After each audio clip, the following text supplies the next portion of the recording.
siguiente es el turno de la académica Adela Cortina Orts. En los últimos días de mayo leí en El País de Madrid un excelente artículo de su autoría, no solamente por la hondura de la reflexión, sino porque la prosa estaba maravillosamente bien escrita.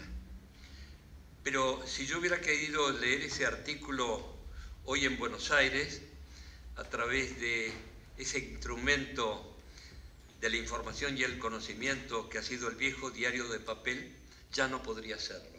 El País de Madrid, desde el último día de mayo, no se edita más en Buenos Aires.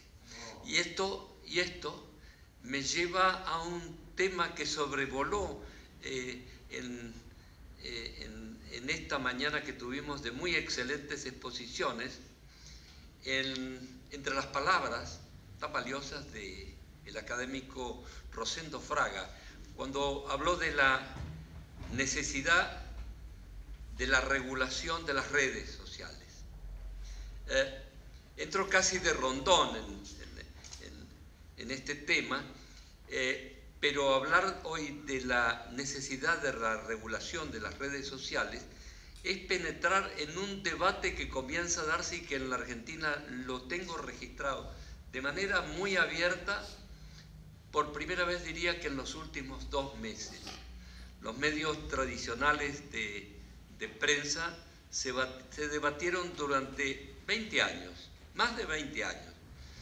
El primer diario digital en el mundo se editó en Silicon Valley en 1996 y durante más de 20 años los medios tradicionales se debatieron entre ambigüedades, el qué hago y el qué no hago respecto de este nuevo fenómeno de las plataformas digitales que ellos mismos han tenido que integrar y que son parte de la revolución más importante de las comunicaciones.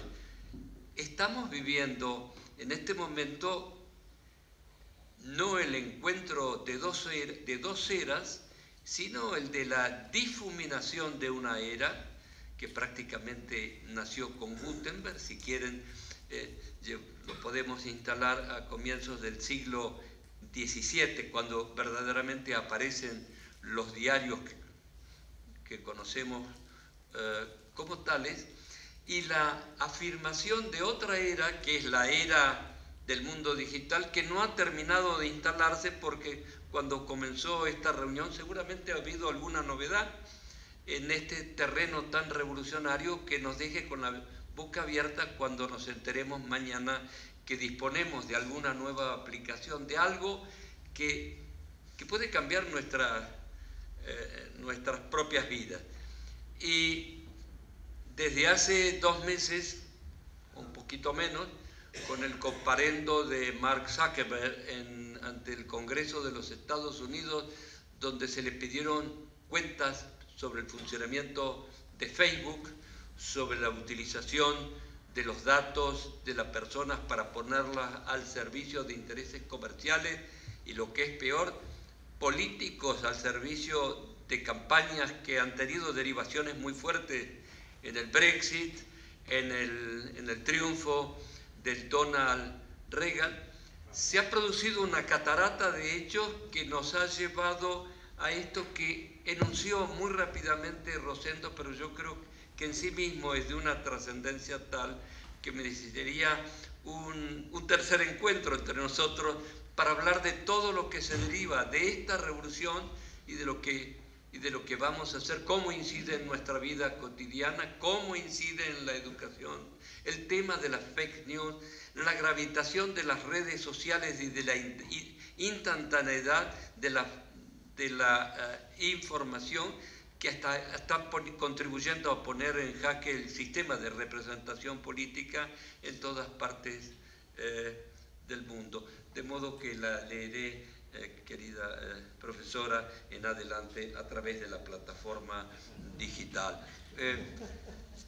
Nos va a hablar de la Cortina, del valor de las humanidades para una sociedad democrática. Es decir, nos va a hablar de filosofía, nos va a hablar del arte, nos va a hablar del valor de la comunicación y de tantas otras cuestiones que tanto nos van a interesar. Gracias.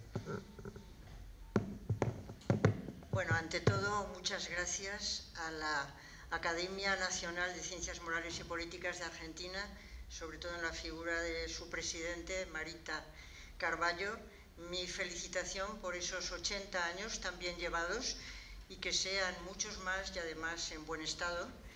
Y me congratulo de que estemos prolongando esa tradición que empezó en octubre en Madrid, de la reunión de académicos de todas las academias iberoamericanas, que creo que lo que estamos mostrando es una clara expresión de lo que es el uso público de la razón, que queremos también transmitir a nuestras sociedades. En ese sentido, creo que todo esto son buenas noticias y quiero empezar con buenas noticias porque malas ya tenemos demasiadas.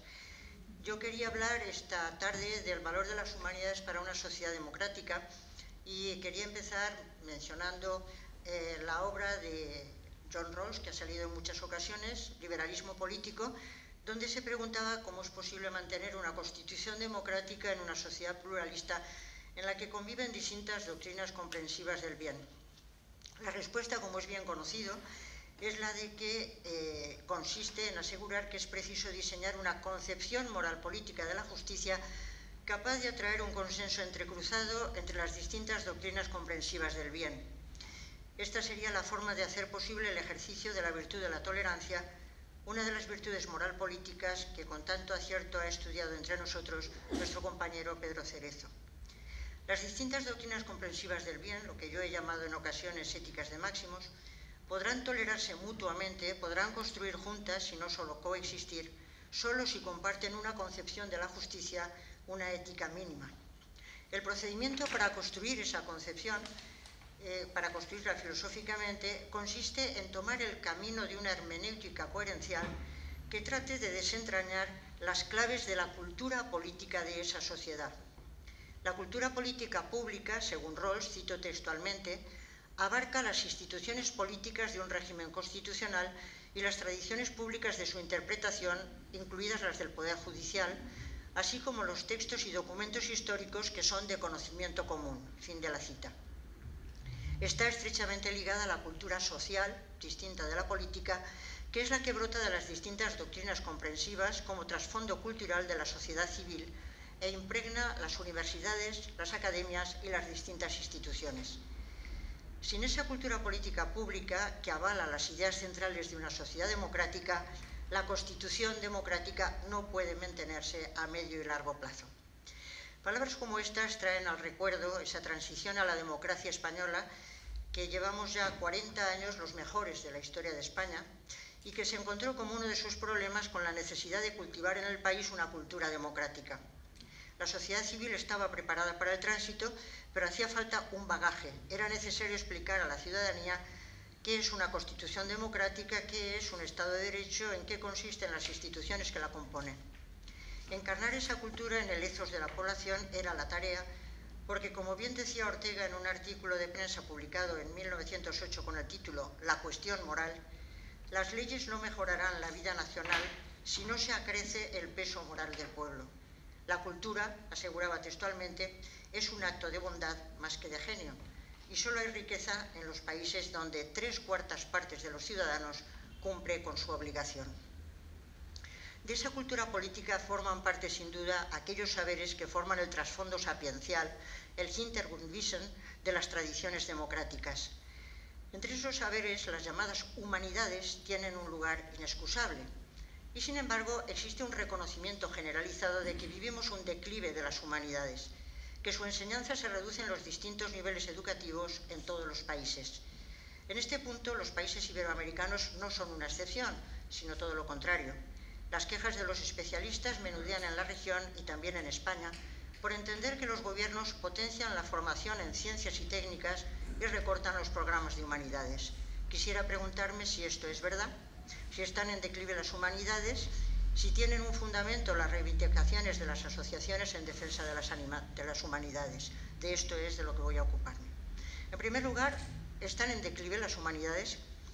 Es ya un lugar común afirmar que la conferencia pronunciada por Snow, físico y novelista británico, en 1959, sobre las dos culturas y la revolución científica, fue un punto de inflexión en la relación entre ciencias y humanidades. En su conferencia, Snow entendía el término cultura en dos sentidos, y con el primero de ellos se refería al desarrollo intelectual, al cultivo del entendimiento, al sentido en que Coleridge hablaba de cultivation o de armonioso desarrollo de aquellas cualidades humanas y facultades que caracterizan a nuestra humanidad.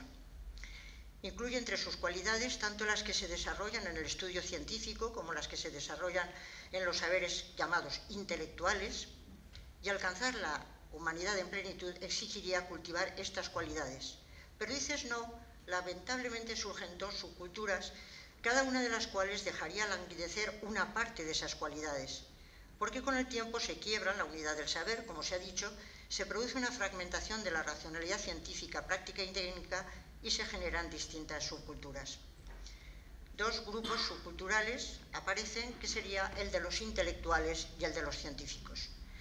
A juicio de Snow, tres problemas se plantean en la convivencia de estos dos grupos. En primer lugar, las humanidades, en el momento en que él escribe, están más valoradas que las ciencias y las técnicas.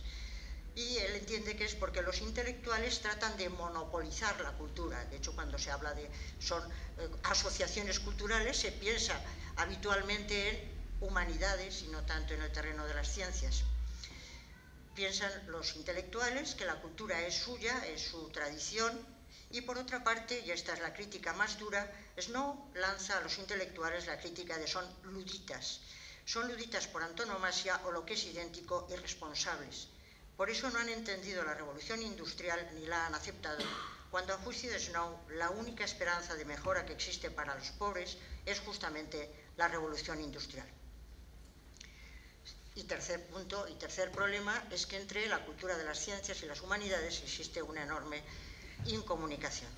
La conferencia de Snow, como saben, provocó toda suerte de críticas, toda suerte de adhesiones, fue un trabajo seminal, y me interesa destacar que 50 años más tarde, Jaron Kagan, el psicólogo del desarrollo y emérito en Harvard, publica un libro, Las tres culturas, ciencias naturales, ciencias sociales y humanidades en el siglo XXI, en el que se produce un punto de inflexión. Si Snow lo que señalaba es que las humanidades parecían tener una superioridad en la jerarquía frente a las ciencias, Kagan dice que 50 años después se ha producido el declive de las humanidades y que las ciencias gozan de un mayor éxito y una mayor valoración que las humanidades. Para mostrarlo, en el libro da 9 parámetros para medir las diferencias entre ciencias y humanidades, y como comprenderán, no les voy a contar los 9 parámetros porque sería terrorífico, solamente voy a hablar de los puntos centrales para ver en qué medida entiende Kagan que las humanidades están en declive y las ciencias tienen un papel preponderante, y por eso sí que se podría afirmar que hay un declive de las humanidades. En principio, entiende Kagan que las ciencias naturales pretenden describir hechos y explicar los fenómenos naturales por causas en la medida de lo posible, lo cual abre la posibilidad de predecir fenómenos futuros y de aplicar estos conocimientos a la mejora de la naturaleza y de las sociedades. Estas ciencias recurren a un método razonablemente controlable, que es el método experimental de comprobación de los hechos, lo cual permite alcanzar la verdad entendida como verificación o como falsación. Por otra parte, estas ciencias expresan sus resultados mediante un vocabulario que se refiere a entidades materiales, de modo que el lenguaje que utilizan es en gran medida unívoco. Las humanidades, por su parte, entiende Kagan, cuentan con hechos, pero no se limitan a ellos, porque su especificidad no consiste en describir y explicar, sino en tratar de comprender el sentido de los acontecimientos humanos, en tratar de desentrañar cuál es la intención del actuar humano, personal y colectivo, por qué las personas y las sociedades hacemos unas opciones u otras. Y en el caso de la ética, por qué deberíamos actuar siguiendo determinadas normas y determinados valores y no otros, cuál es el fundamento del deber. Qué duda cabe de que el sentido y la intención son particularmente huidizos y el mundo de la fundamentación extremadamente intrincado. El método de las humanidades sería entonces el del diálogo con los sujetos humanos y con los textos que requieren una gran dosis de interpretación, de hermenéutica, de interpretación de los textos y las conductas. Ciertamente no es un método que permita garantizar predicciones para el futuro, y además el lenguaje en el que se presentan las conclusiones a que llega el humanista requieren una gran dosis de interpretación, de donde se sigue, entiende Kagan, que es difícil establecer inferencias claras.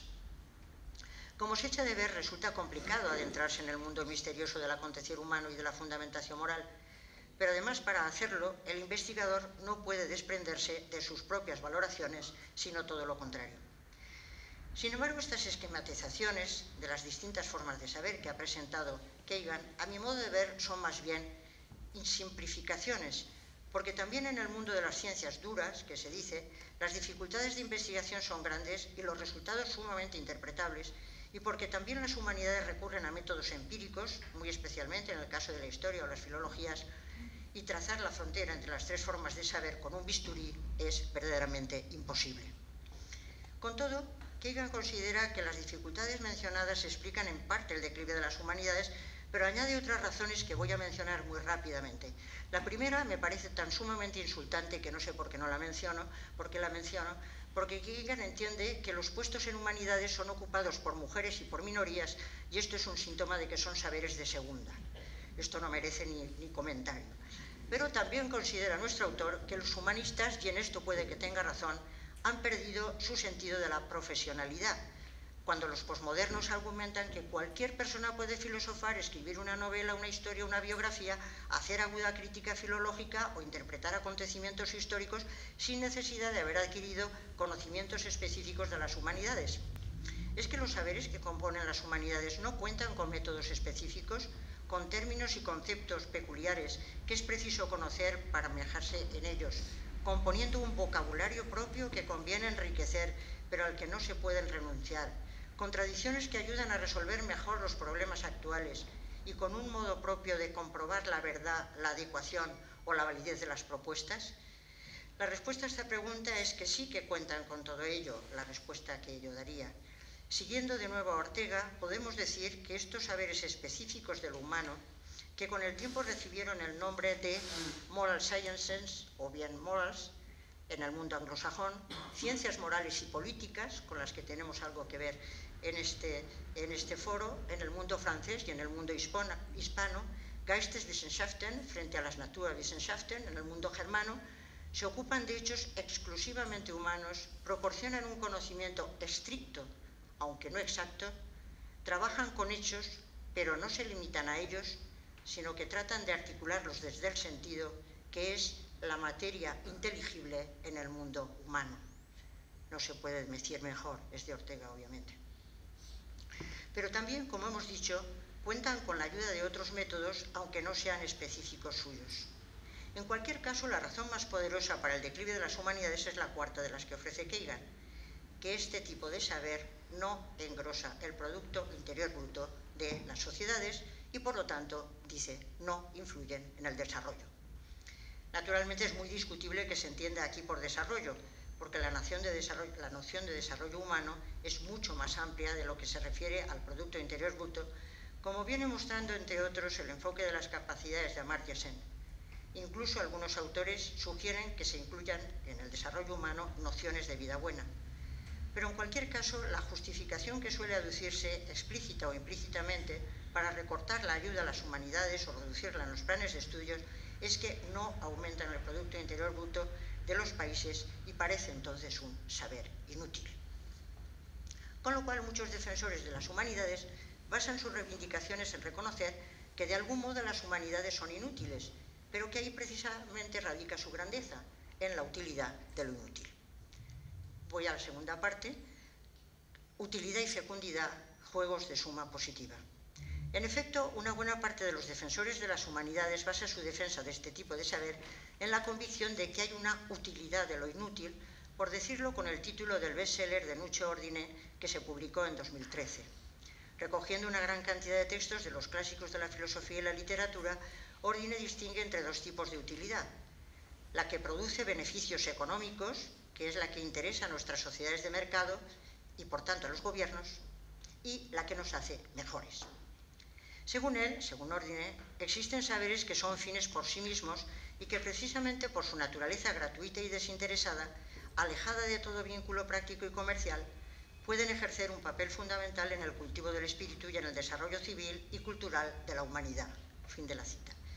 Los saberes que son fines por sí mismos propician el cultivo y el desarrollo de la humanidad, aunque no proporcionan beneficio económico y en este sentido son útiles.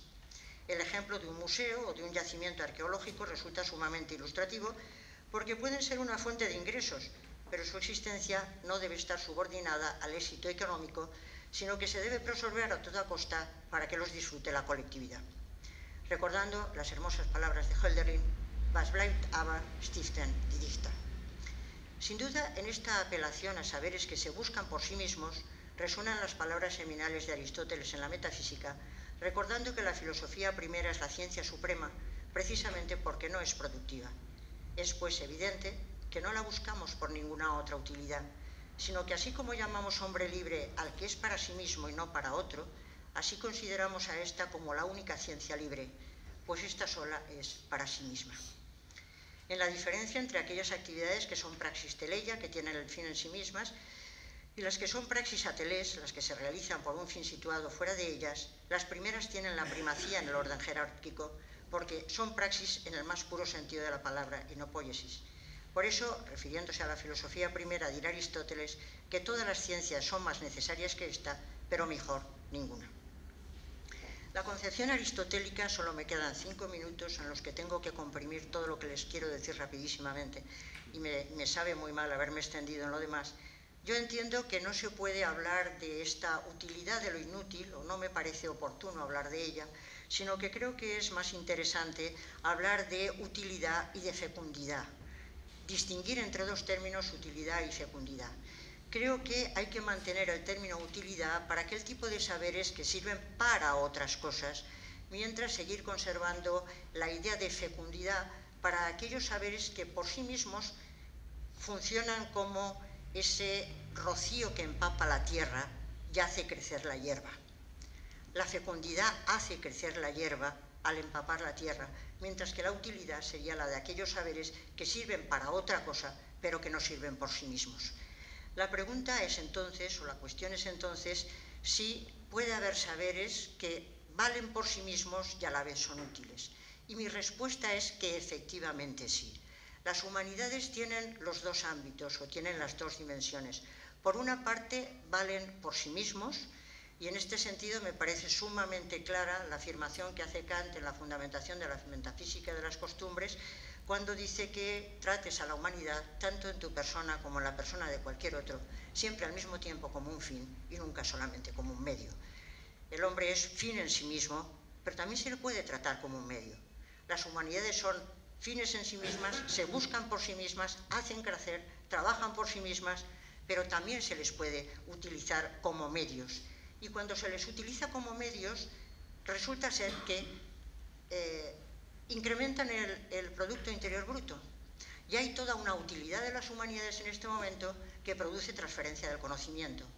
Ingreso en el PIB a través de los museos, a través de las cuestiones culturales, a través del turismo, a través, si quieren luego lo comentamos, hay una gran cantidad, hay un gran trabajo en mostrar la transferencia del conocimiento de las humanidades que efectivamente proporcionan innovación, que precisamente proporcionan innovación y proporcionan ingresos económicos, con lo cual se pueden incluir en eso que gusta tanto a los gobiernos del I más D más I. Las humanidades producen innovación, transferencia del conocimiento y además aumento del Producto Interior Bruto. Pero por otra parte, lo más interesante de ellas no es esto, sino que es más bien esa otra parte de la fecundidad de la formación. De todos modos, yo no puedo acabar sin mencionar un par de cosas.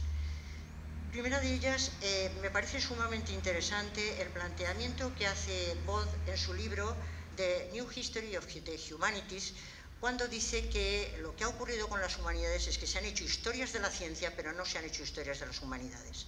Si hubiéramos hecho historias de las humanidades como la que él pretende escribir, las humanidades han creado marcos culturales que han transformado la historia de la humanidad y que han servido no solo para transformar la historia de la humanidad, sino que han servido también para dar medios para solucionar problemas concretos. Y ejemplos que se pueden poner es la piedra Rosetta, puede ser las ideas de Panini de cómo se puede explicar los comienzos de la gramática, que ha dado lugar a una gran cantidad de avances dentro de la gramática y de todas las redes sociales, y esto vino desde los orígenes de las humanidades que produjeron estos cambios desde el principio. Las humanidades han servido para resolver problemas concretos a lo largo de la historia. Lo que ocurre es que, como no se ha contado su historia, se les ha achacado siempre a las ciencias unas invenciones que en realidad venían del campo de las humanidades. De todos modos, siendo esto es verdad, y estoy yo estando totalmente de acuerdo, y creyendo que hay que impulsar los dos lados de la cuestión, la utilidad de las humanidades, por favor no olvidemos la transferencia del conocimiento, porque es muy importante y sirve para potenciar las humanidades. Por otra parte, la principal función de las humanidades ha sido la formación. Y para acabar, les quería comentar, aunque había puesto muchísimo más, pero 10 puntos que, si me permiten leerlos, bueno, son 11, pero si me permiten leerlos, creo que puedo hacerlo bastante rápidamente, de lo que creo que sería la fecundidad de las humanidades. Las humanidades proporcionan las siguientes grandes ventajas: permiten conocer reflexivamente la historia para poder encontrar el propio lugar en el mundo, la propia identidad. La historia de cada país, la de cada entorno, pero también la historia del género humano, que es ya sin duda intercultural. Permiten detectar en esa historia qué tendencias queremos cultivar, porque son más humanizadoras que otras, desde los valores morales que preferimos, desde las normas y principios éticos por los que debemos y queremos optar. Una fundamentación de la ética se hace aquí imprescindible. Permiten despertar el espíritu crítico, arrumbar fundamentalismos y dogmatismos, optando por el uso público de la razón propio de las sociedades abiertas, por el intercambio de argumentos en el que consiste la deliberación. Permiten ayudar a forjar la propia conciencia en diálogo, pero sabiendo que al fin es preciso asumir las propias decisiones y responsabilizarse de ellas. Y aquí me permitiría mencionar el extraordinario libro de Carlos Fuentes, Las buenas conciencias, cuya lectura recomiendo a todos los presentes. Orientar las investigaciones científicas y las aplicaciones técnicas desde dos principios clave en la ética de la ciencia y de la técnica: no dañar a los seres humanos ni a la naturaleza, sí beneficiarles y sí empoderar a las personas para que puedan llevar adelante los planes de vida que tengan razones para valorar. Ayudar a formar profesionales que no se conforman con ser meros técnicos, que aplican sus conocimientos a cualesquiera fines, sino que son conscientes de las metas de su profesión. Descubrir la unidad del saber, la que articula las distintas actividades humanas: política, científica, profesional, educativa, universitaria, pero yo propondría ahora, como hicieron los Humboldtianos, que lo hicieron a través de la filosofía, yo propondría a través de la ética. Y por favor no me lo tomen como un intento gremial de defender a mi filosofía moral, sino que creo que en todas las carreras debería de haber una asignatura de ética de la profesión, y eso es lo que permitiría que esa carrera formara profesionales y no solo técnicos. Creo que hay que recomponer por ahí la unidad del saber, porque si no, como decía el colega, pasa como decía un amigo mío, que la realidad tiene problemas y las universidades departamentos. Y hay que recomponer la unidad del saber, pero ahora propondría desde la ética. Propiciar el cultivo de la humanidad de que hablaba Herden, la formación y no la mera instrucción, desarrollando la capacidad del juicio y del buen gusto que abre la base de la comunicabilidad universal. Fomentar la imaginación creadora que nos permite trasladarnos a mundos nunca vistos y potenciar el sentimiento de simpatía por el que nos ponemos en el lugar de cualquier otro. Superar la trampa del individualismo, que es falso, y propiciar el reconocimiento recíproco de los seres humanos como personas, haciendo patente que somos en relación. Sentar las bases de democracias auténticas desde una ciudadanía madura, a la vez local y cosmopolita. Podemos decir como conclusión que carece de sentido afirmar que las humanidades no influyen en el desarrollo humano. Por el contrario, su fecundidad y utilidad son innegables. Fomentarlas y articularlas estrechamente con las ciencias y las tecnologías es una de las claves del buen desarrollo humano. Muchas gracias.